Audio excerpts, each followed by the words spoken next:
700 million people are undernourished today. That's 1 in 12 people. There was a study about 10 years ago that looked at what are the main drivers of reduction in hunger. They found that the most important factors are dietary quality, not just mitigating hunger, but having diverse diets, sanitation, safe water, and education are the three most important drivers. I think we need to make progress on all those fronts to get to zero hunger.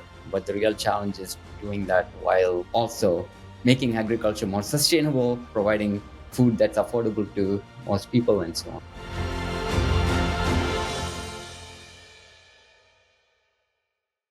Hi, welcome back to our podcast, The Zero Hunger Project. I'm your host, Sumen. I'm Stacia. And today we're going to talk about feeding the planet sustainably, rethinking the global food system. And we have Dr. Navin Ramankutty to talk about this with us. And Stacia, do you want to say a little bit more about him? I do. I really would like to welcome Dr. Ramankutty to the podcast today. He's a professor and Canadian Research Chair in Data Science for Sustainable Global Food Systems at the School of Public Policy and Global Affairs and the Institute for Resources, Environment, and Sustainability at the University of British Columbia. He holds a bachelor's degree in mechanical engineering from the PSG College of Technology in India, a master's degree in atmospheric sciences from the University of Illinois at Urbana-Champaign, and a PhD in land resources from the University of Wisconsin-Madison. Over the course of his training and career, his focus has evolved from engineering to climate science, global ecosystem science, and ultimately land and food system science. Dr. Ramankutty's research integrates global Earth observations, data science, geospatial analysis, and ecosystem modeling to investigate how humans use and transform the Earth's land surface for agriculture, assess the environmental consequences, and identify pathways to feed humanity while minimizing our global footprint. He was the co-chair of the Scientific Steering Committee of the Global Land Program. He has served as a lead author on the Millennium Ecosystem Assessment and a contributing author to both the fourth assessment report of the Intergovernmental Panel on Climate Change, that doesn't really trip off your tongue that easily, and the Intergovernmental Science Policy Platform on Biodiversity and Ecosystem Services. He has held associate editor roles with Environmental Research Letters, CABI Agriculture and Bioscience, Land, Global Food Security, and Global Ecology and uh, sorry, and Global Ecology and Biogeography. Sorry, I don't know why I was stalling on that word. I'm going to do it again. And Global Ecology and Biogeography. Dr. Ramankutty is also an Leopold. Dr. Ramankutty is also an Aldo Leopold Leadership Fellow and the recipient of the 2020 Wuhuri International Prize for his work on sustainable global food systems. We're really happy to have you here. That's quite a bio. Thank you very much. Thanks, Anastasia, for having me. Sorry, my bio is full of really long It's really sentences and not things. like casual conversation. This is serious work that's being done here. How does it feel to hear all of that about yourself? You've gotten used to it, I think, Yeah. over the years. How do you ever get Sometimes. used to that? My goodness. So, Dr. Ramankutty, what, according to you, what are the most urgent changes that you think is needed in our global food system to achieve zero hunger? Yeah. I, I I first want to reframe the question a little bit. I know your podcast is about zero hunger, but my work is slightly different. And so, if I may, I just want to shift the conversation very slightly and talk about things that I'm more qualified to talk about, which is it to me.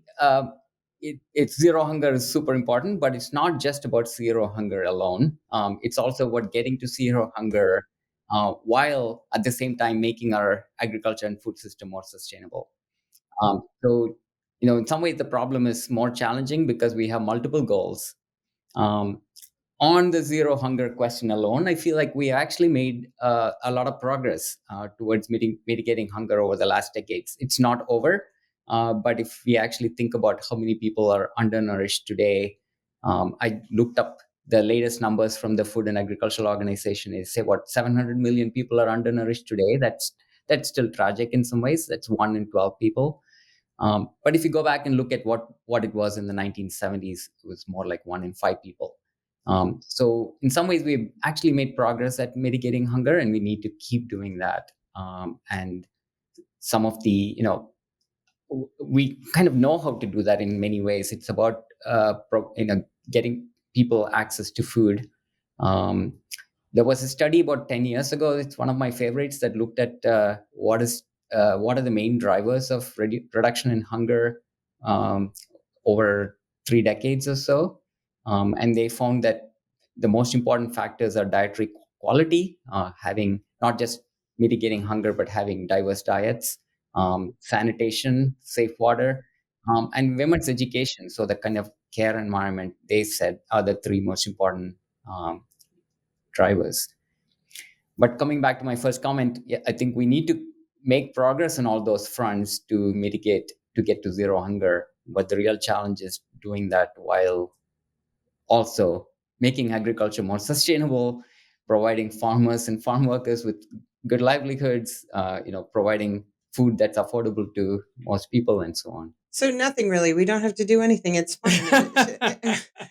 We just get rid of some systemic oppression and some other stuff, and we should be okay. And we are good. Yeah. No, absolutely. I think that is a very valid point that you brought up.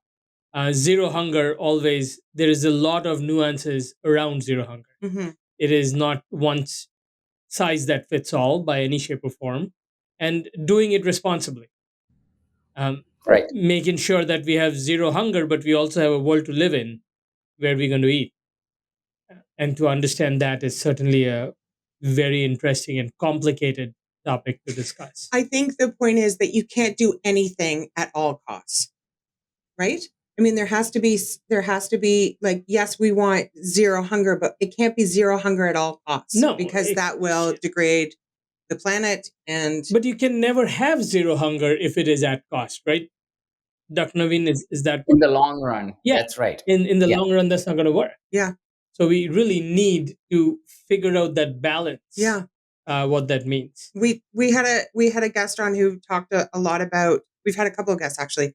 We're very keen on talking about how pulses and lentils and sort of more vegetarian Beans. food, the beans Yeah. that are softer on the earth, more prolific, that show up in a lot of people's diets. We've had people suggest that instead of looking at it from a human-centric standpoint, that we look at it as more of an ecological thing where it's humans are inside of that, but it's that and ecology and the environment and all kinds of other things. I think it's good to look at it kind of spherically 100%. like that. Yeah, absolutely. I mean, we need to think about the food system as a whole, and that's primarily about the food itself. Obviously, that's why we do farming, but it's also about the people who are doing it. It's also about the ecosystems in which we are doing it. It's also about at the regional economics in which we are doing it. It's about the farmers and the farm workers. So about the consumers who are trying to eat that food. So um, and yeah, another aspect is about health.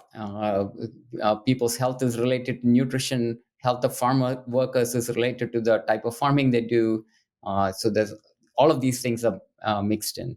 One of the things that I find fascinating about food systems is like the people who study food systems come from very different viewpoints. We've noticed that, yeah. Yeah. So it's like you have nutritionists studying it, you have agronomists studying it, you have ecologists studying it, you have climate scientists studying it. Sociologists, there's all kinds of, yeah, it's fascinating. It's So, a in your complex mind, is that problem. a good thing? It's a good thing in the sense that we approach the problem from multiple perspectives, and all of them are vitally important.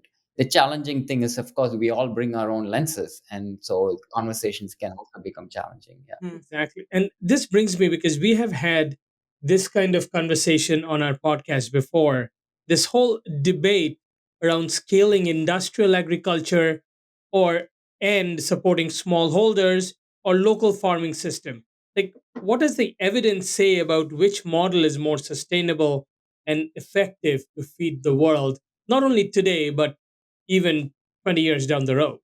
It's a great question. And I will preface this by saying that, depending on who you ask this question to, you may get different Oh, answers. and we have. We've we've gotten all kinds of different answers. Yes, because different scholars will even interpret the evidence differently and so on. So I'll give you my take on it. And I won't say that this is the scientific evidence, but this is how I read the evidence. So I've done a lot of work on this myself, in comparing kind of alternate farming systems to conventional agriculture. So I've done some work looking at organic farming systems. I've done some work looking at smaller farms versus larger farms. And honestly, what I found so far is that there are very that these alternative farming systems have lots of benefits, but there are very important trade-offs. So with organic agriculture, we have done research, and not just we have synthesized research of lots and lots of people out there. Uh, and we find that organic does have a lot of environmental benefits. It can have benefits for the farmers. If the farmers get a premium price from organic, can benefit farm workers, mainly because they're not exposed to harmful pesticides. It also provides jobs because it's more labor intensive. It can also be nutritious, and a lot of consumers actually buy organic because they want to avoid pesticides in their food. But it has two really big trade offs. One is that it has lower productivity on average. Of course, it depends on the crops and farming systems and stuff, but on average, it's about 20% lower productivity. And then the other big disadvantage for organics is it's more expensive for consumers. Um, Similarly, we have looked at whether small farms are better, and our research shows that smaller farms can actually be as productive or more productive than larger farms. Smaller farms also can have higher biodiversity.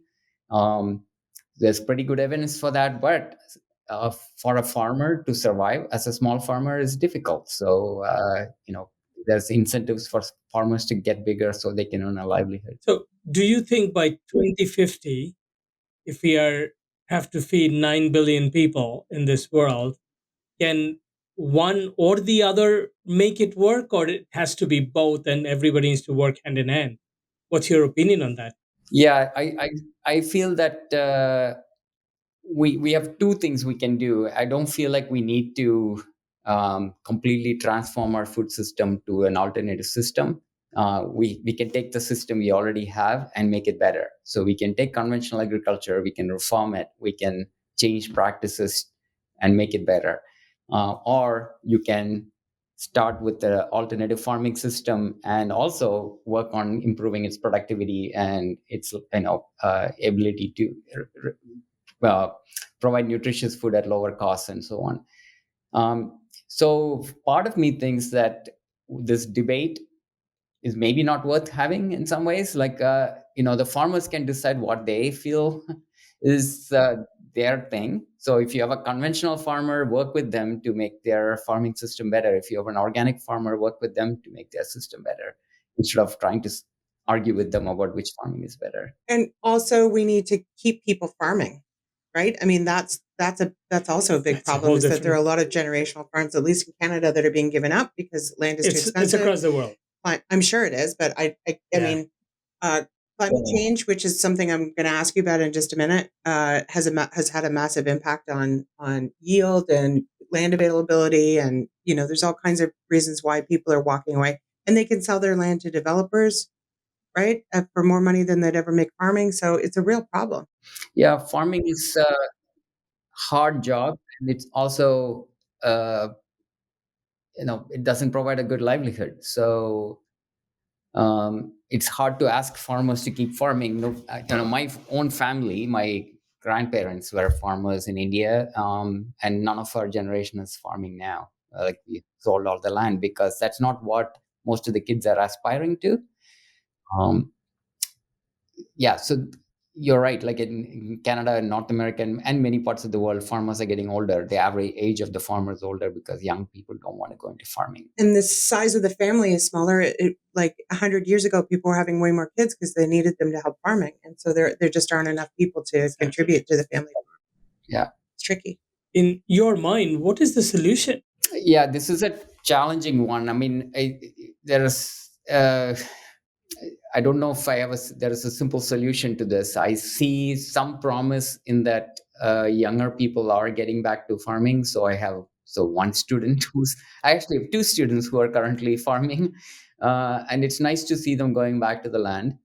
But I also see their struggles. So the solution, in some ways, is I always think of good old public policy. If it's ultimately about what we value, right? If people don't care about where their food comes from. And if they don't care if their food is just produced by industrial farms, then maybe it doesn't matter, right? But if people actually care about who's producing their food, if they want to see young people back in the land, then we need to support that. And the only way to support that is through public policy. Absolutely. So my question to you is, though, at some point, because of climate change, and I want to talk about how how does climate change factor into all of this in addition to everything else that we're dealing with? What if we're not given the luxury of caring?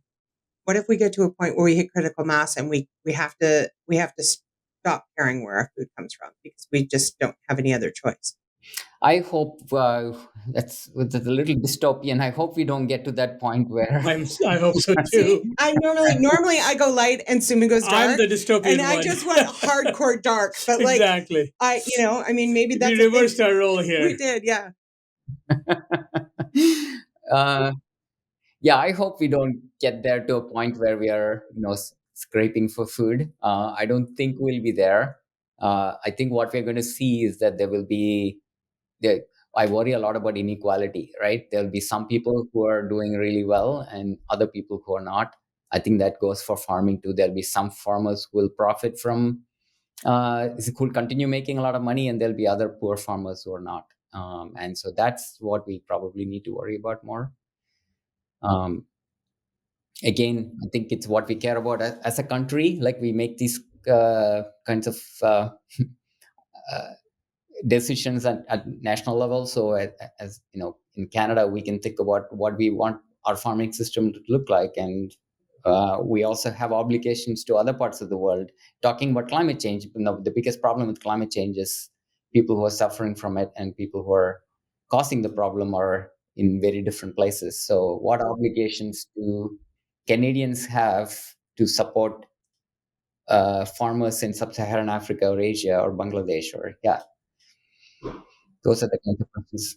Yeah, and when you talk about inequalities in the farm, I also worry about inequalities on the plates. Um, there are people who doesn't matter if we get to the stage where we stop caring, there will people who will still afford the food, and Sure. there will be people who will be weaning out and will not afford anything. And they're going to be a generation of uh, hypertension, sickness everywhere in people's lives, starvation, Yeah. malnutrition everywhere. I do worry about that piece as well. Yeah. So no more dystopian talks. Okay, sorry. That's my fault. Now let's talk about climate change. For an uptick in the conversation, let's talk about climate change. Great. So you have worked a lot around climate change and you're still working around that. Is that correct? That's correct. Yeah. And its impact on the crop yields, land availability, food prices. Now, what strategies or innovations give you hope in building food systems that are both resilient and equitable? To me, the one single big thing we can do is diversification, and diversification at multiple levels, like fields, farms, households, supply chains. That's the key to, in some ways, both to building climate resilience. Can you explain what that means? Yeah, it means growing, within a field. It's about growing multiple kinds of crops. So, you talked about pulses earlier. So, rotating between different crops, intercropping, where you're growing multiple crops within the same field. At the farm level, it means, integrating crops and livestock, uh, and also more, even more, making sure you have trees on your farms, making sure your wetlands, like diversifying the landscape itself. At the household level, it means diversifying your income sources. So a lot of farmers are not just earning their incomes from farming; they do other things as well. And at the supply chain level, I mean, like getting our food from diverse sources, so that if one of the sources is hit by climate change, we have a more resilient strategy for where we get our food from. So that's both locally, but also in diversifying our trade, for example. Um, when I mean, in if you really think about the long history of agriculture, like agriculture developed during the Holocene, and in the really long history, When you're looking back over the ice ages, and so that is actually a remarkably stable period of climate given the Earth's long history. So agriculture developed in some ways during a period of remarkably stable climates. And we were able to focus on efficiency and productivity and producing more from what we have. And we've actually done a really good job at that. But that's not the solution looking forward. We are looking at a world in the future that will be warmer, that will have more volatile climates, more volatile weather. And in that kind of a new climate, we'll have to develop a new food system that's more diversified. I mean, food systems used to be more diversified in the past. Just with technological improvements, we have created a kind of a more of a monoculture food system, which is very good at producing a lot of calories, but it's not the most resilient. And maybe this is too early in the conversation to have ask this question, but I asked a question of another guest. If you had to go back and start your research all over again now, knowing what you know now, what would you do different? It's a good question. I think I ask myself this question a lot. I wish I had trained myself in a few more methods.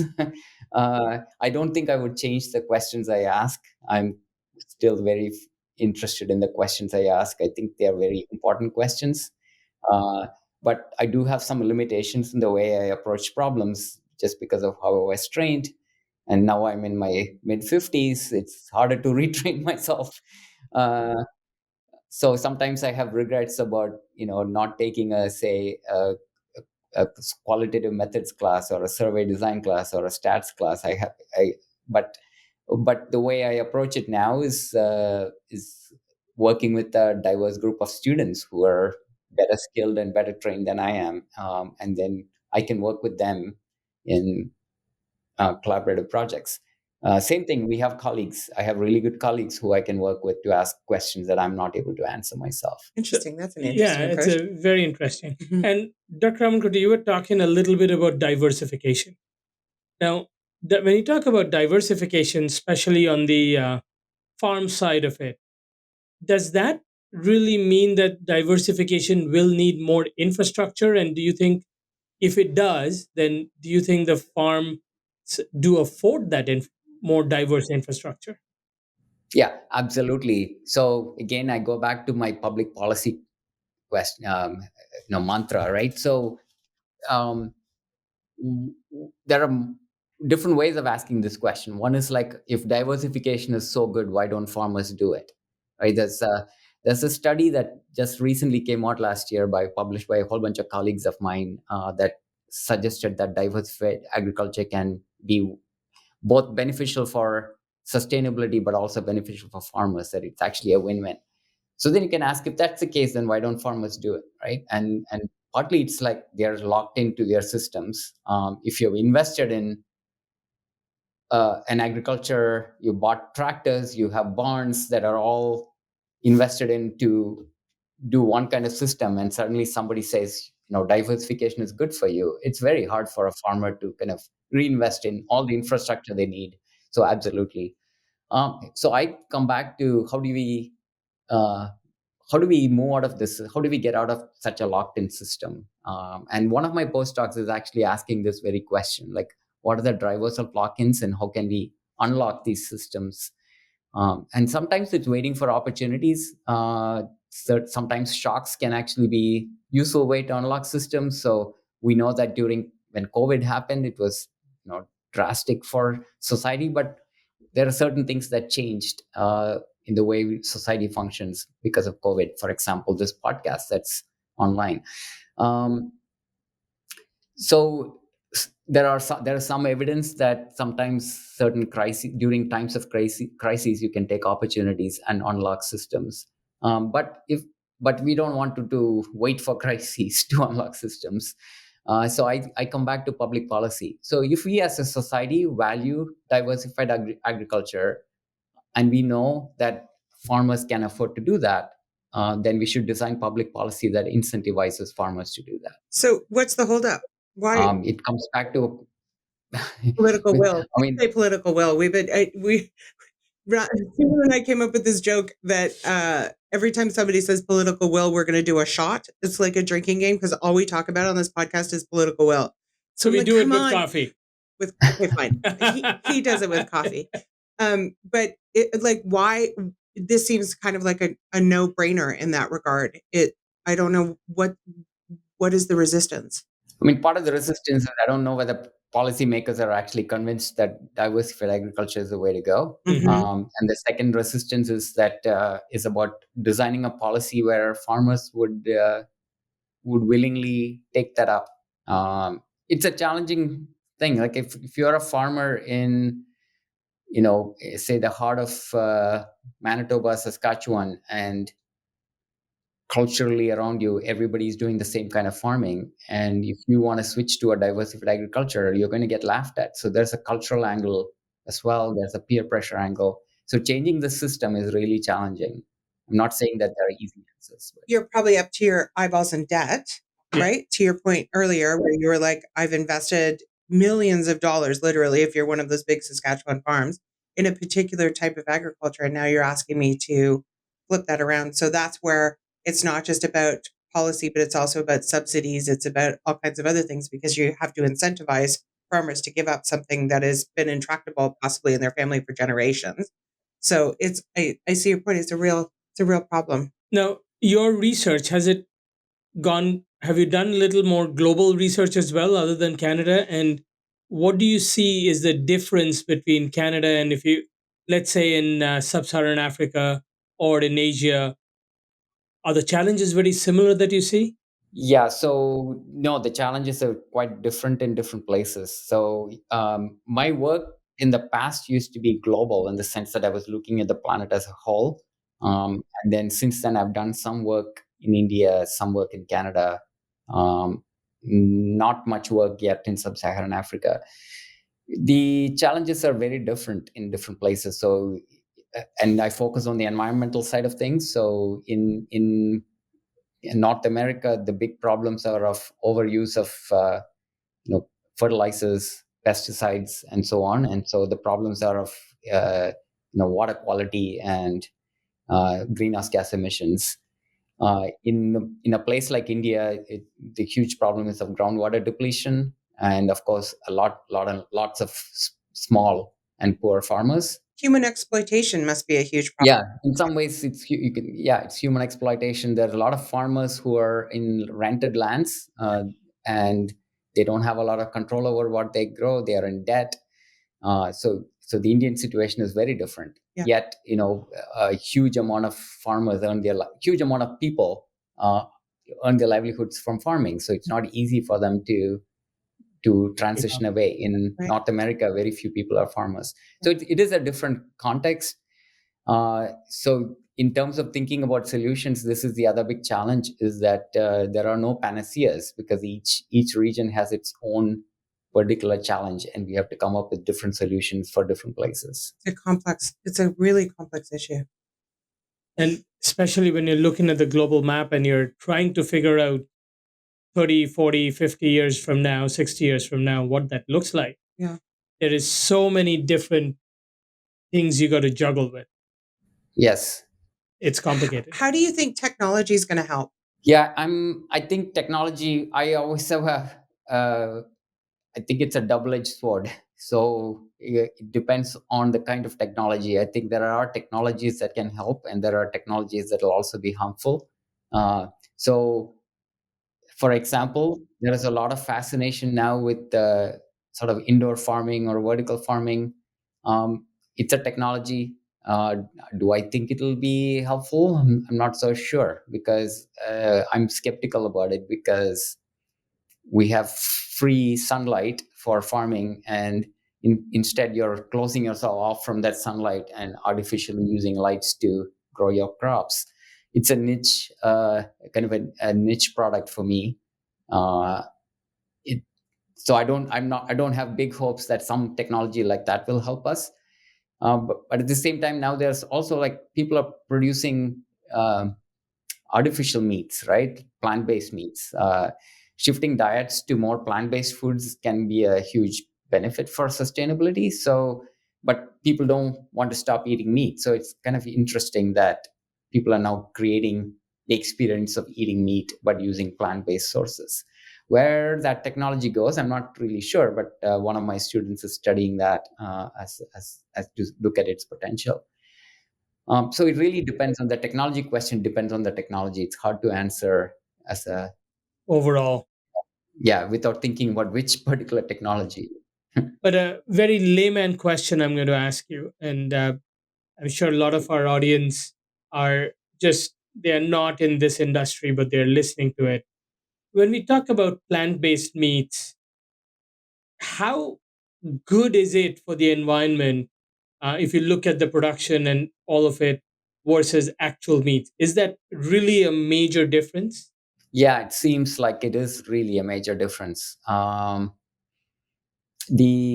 there are different kinds of meat. There's lab-based meat versus plant-based meat. So I'm going to set those separately and talk about plant-based meat. So plant-based meats are taking um, uh, essentially plant-based ingredients. So it could be lentils or it could be other kinds of feedstocks, and transforming them to create in the lab. It is a highly processed food to create something that looks like meat, right? So the Impossible Burger or Beyond Burgers are examples of those.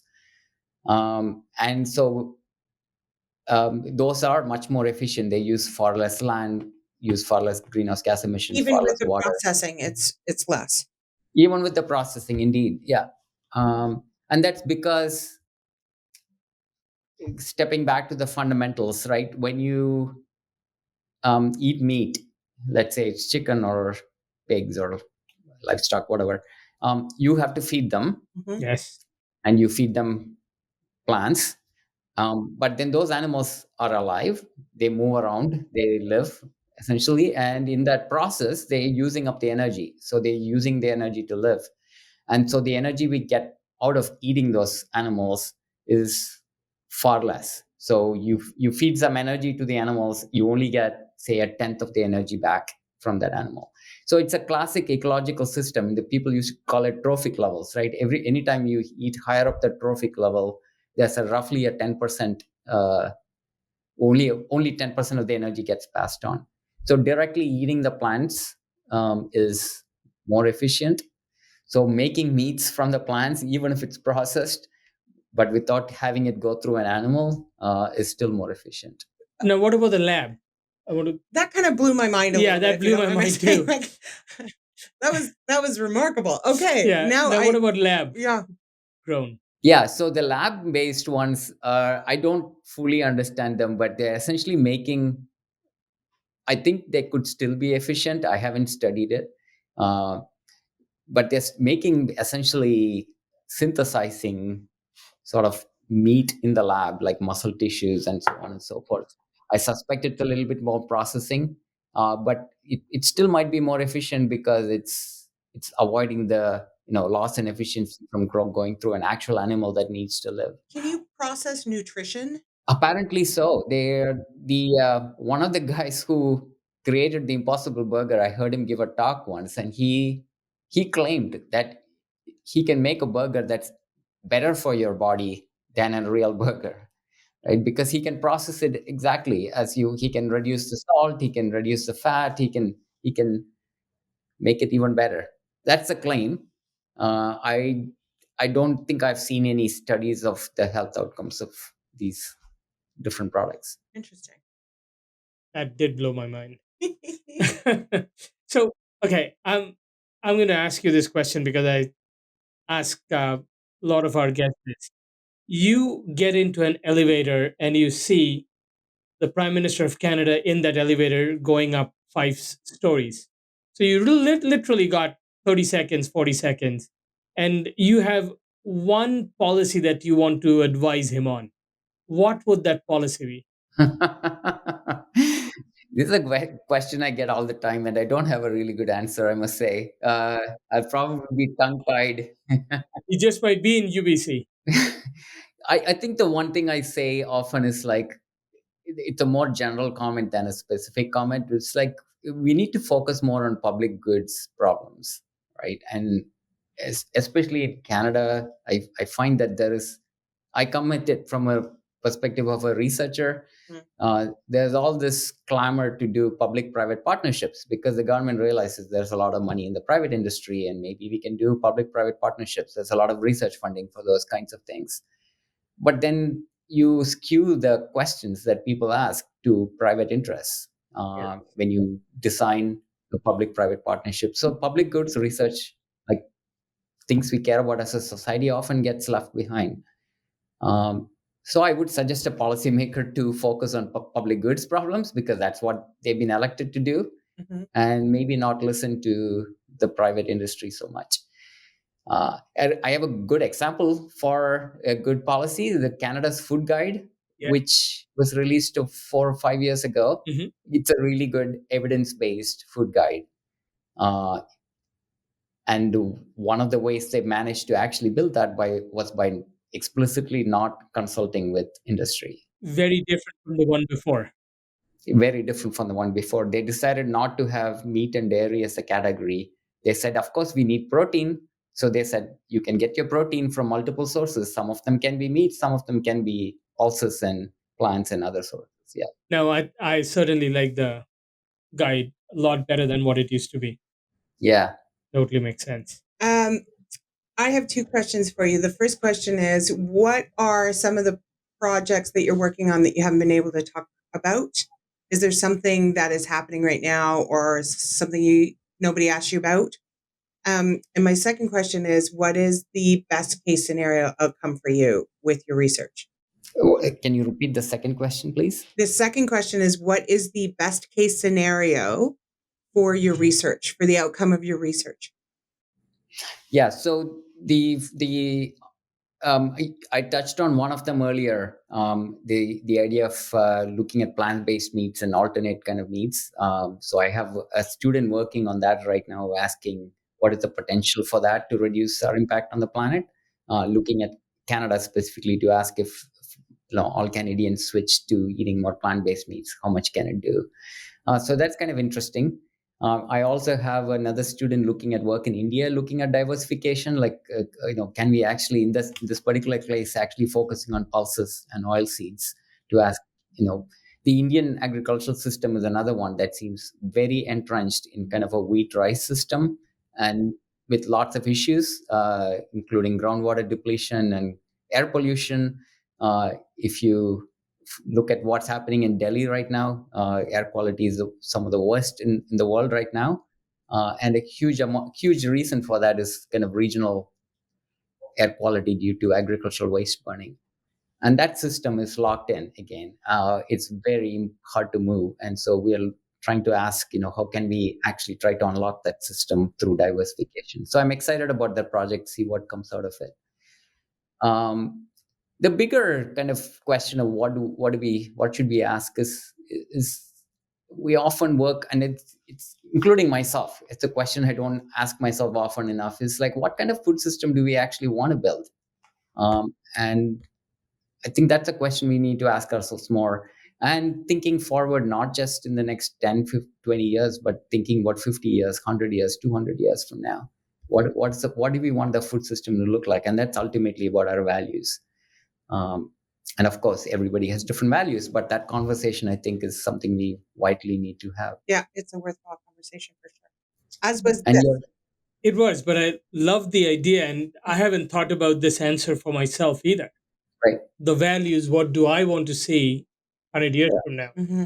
And that's a great question. Have you thought about the answer for yourself? Yeah, I mean, I sometimes imagine that there's two different ways of thinking about it. One is my research shows that if we focus just on the supply side of the agricultural system, that's focusing on different kinds of farming and uh, changing our farming practices, there's only so much you can do. I mean, yes, those are all important things to do, but there's only so much you can, so far you can get with changing farming practices, and that's partly because the scale of our agriculture is huge, right? We're using a third of our world's land for agriculture. We're using a third of our world's land for agriculture. Agriculture. Mm-hmm. Yeah. I should say qualified saying ice-free land, so leave out Greenland and Antarctica. But yes, uh, yeah. So third of the yeah, that number still that was one of the first studies I did when I started this area was to try to map the world's agricultural lands, and I still come back to that 20 years later. Like, wow, a third of the world's land is used by one species to grow food for itself. That's crazy. It is.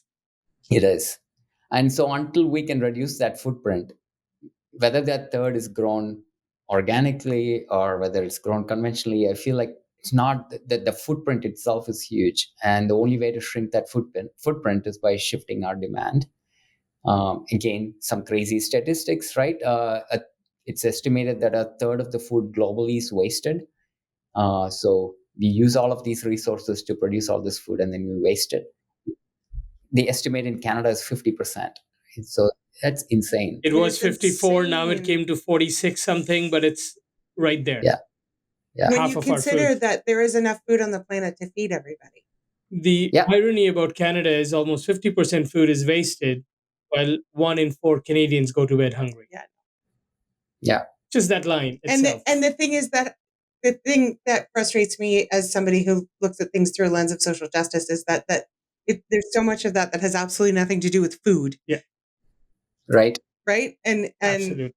that's the part that's so enraging to me. That's where my values kick in this whole conversation, is that there are layers and layers of exploitation and oppression and faulty systems and all kinds of other 100%. things at play that aren't just about we haven't figured out what kind of beans to grow, you know? Yeah.